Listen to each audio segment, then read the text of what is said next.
But then northern France, north of Paris, went on down Belgium, Holland, and in Belgium is when the Battle of the Bulge, December 16th. My uncle was at the battle. Was it? Yeah. He was Army. Her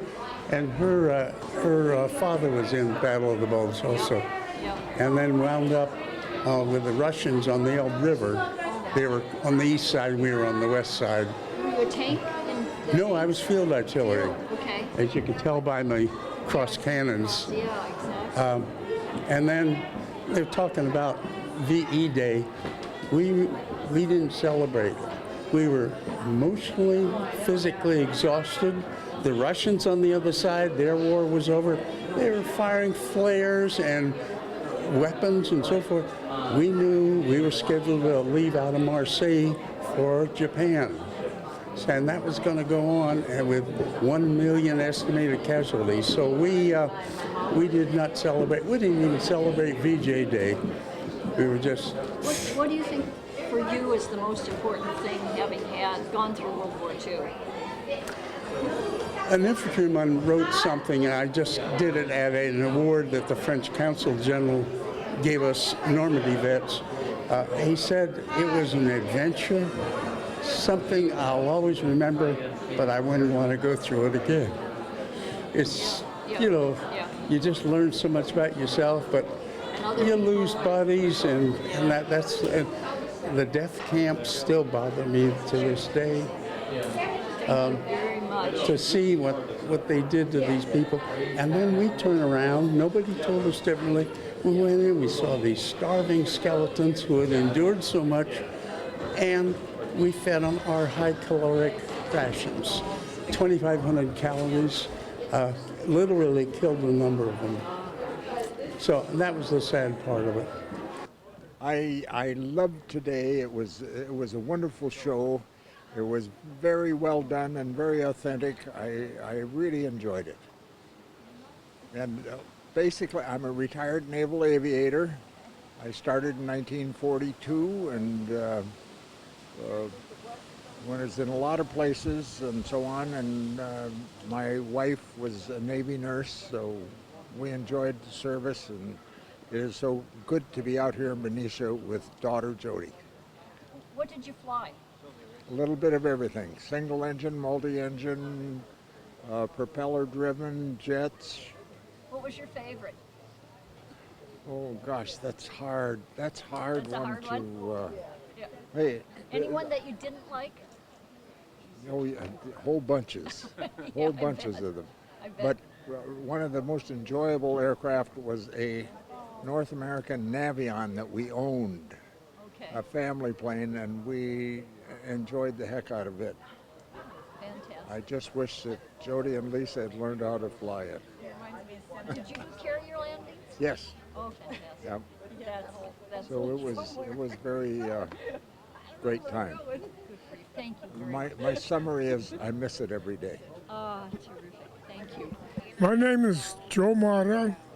I was in the Marine Corps. I went in the Corps in 1943, 44, 45, 46. Then I was discharged in 46. Meanwhile, I spent about 25 months in the Pacific. The first place I seen in the Pacific was Pearl Harbor. From there, I went to camp. That's okay. From there, I went to from Pearl Harbor. I went to Hawaii, Camp Tarawa. I went to Camp Tarawa. Okay. Then from Camp Tarawa, that was 1944. Some of the outfit was the 2nd Marine Division went to Saipan. But I didn't go to Saipan. They sent me to Guadalcanal, where they was forming a new 6th Marine Division, and they put me in that. And then instead of being in the infantry, they put me in field artillery. And then I trained on Guadalcanal for 6 months.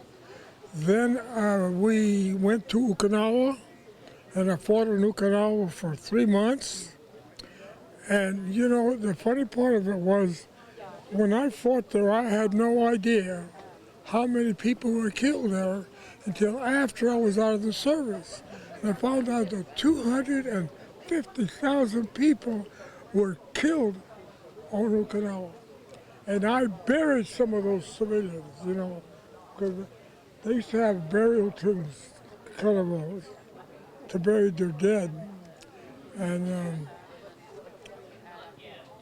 so, but the people that I just dug holes and just buried them, you know. And then at night, we used to have passwords. Oh, yeah, You know, like, halt, who goes there? right. Flimsy. And then you better say skirt, because if you don't, they got ball, you can get shot. Oh, I tell you. Because I almost got shot. That's how I never forgot that word. Because I walked away from the group, it was dark. And when I come back, and because I'm a small guy, Yeah. some guy thought me I was a chap, you know. What do you want your kids and your grandkids to remember or to know what you experienced in World War II? Well, I don't think it's some not very pleasant things. I do remember about that little girl. Do you remember that little girl I gave her a bath to?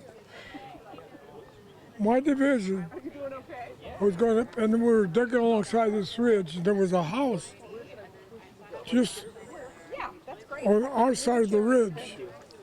And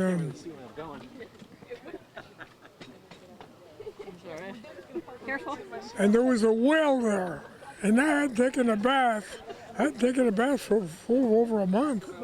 So we Tell me about that girl. so so we decided. Oh, me and another Marine decided to go down to the house and take a bath take one out of that well. Yeah. Take one out of the well.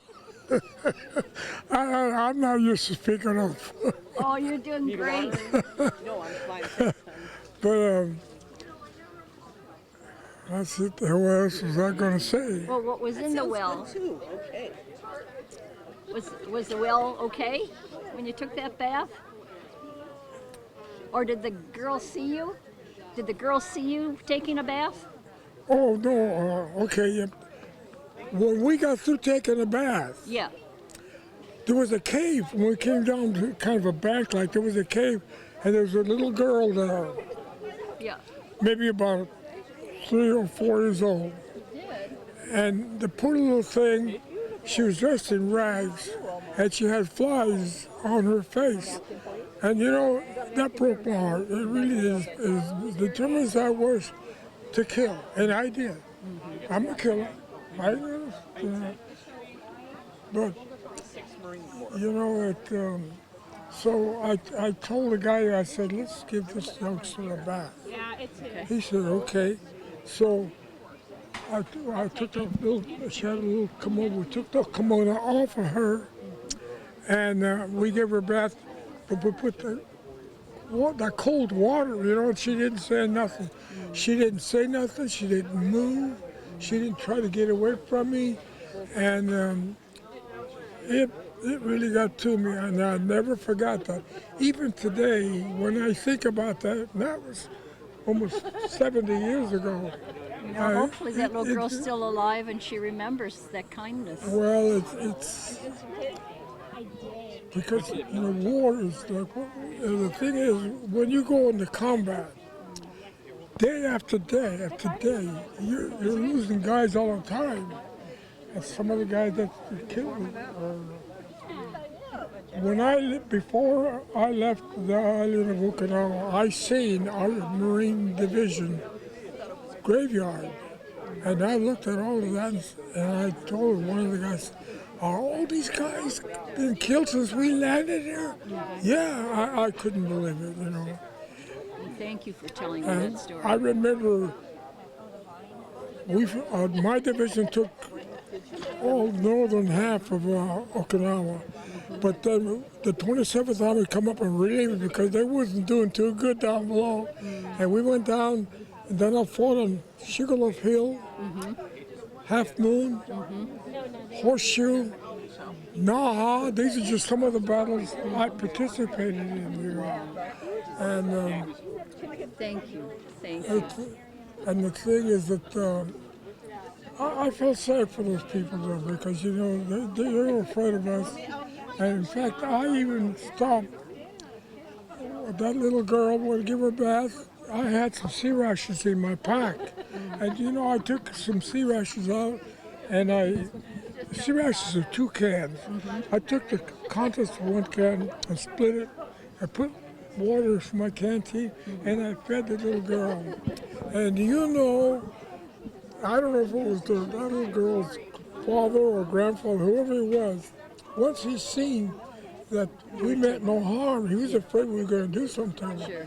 Once they found out we didn't going to do anything, he went like this, and I was holding that little girl, and I just wanted to hug her. So the guy took the guy I was with, and he wanted to give us a goat. Yeah. For that, because he had. That's a lot for him to offer you. Well, the thing was, he give him a goat, and the thing is that this is close. I'm losing my brain. Oh no, there's a lot of pressure on you. My name is Robert Hitchcock. What was your rank, Bob? My rank, Staff Sergeant And in the 8th Air Force in England. I flew all my missions out of England. what did you fly? I flew 24 missions on B-17 and 8 missions on B-24s. What was the biggest bombing mission you were on? The biggest bombing mission? Yeah. I think Bremen, Germany. Yeah. I remember the day that we got shot up real bad. The plane was in bad shape, and we were going to crash, but we were too low to the ground to bail out. We wouldn't have had room for the parachute to open. So we glided across the Rhine River, and we didn't know this, but we landed in friendly territory. The Germans were on this side and the Americans over here. So that saved us from being prisoners. And was that one of your last? That was my 23rd mission. Did you have And champagne on the last flight? no, No celebrations like that. no, but when I got back, see, by the time they got us in a truck and got us to Brussels and got us back to England, 2 days went by. Yeah. So when I got to my barracks, everything was gone.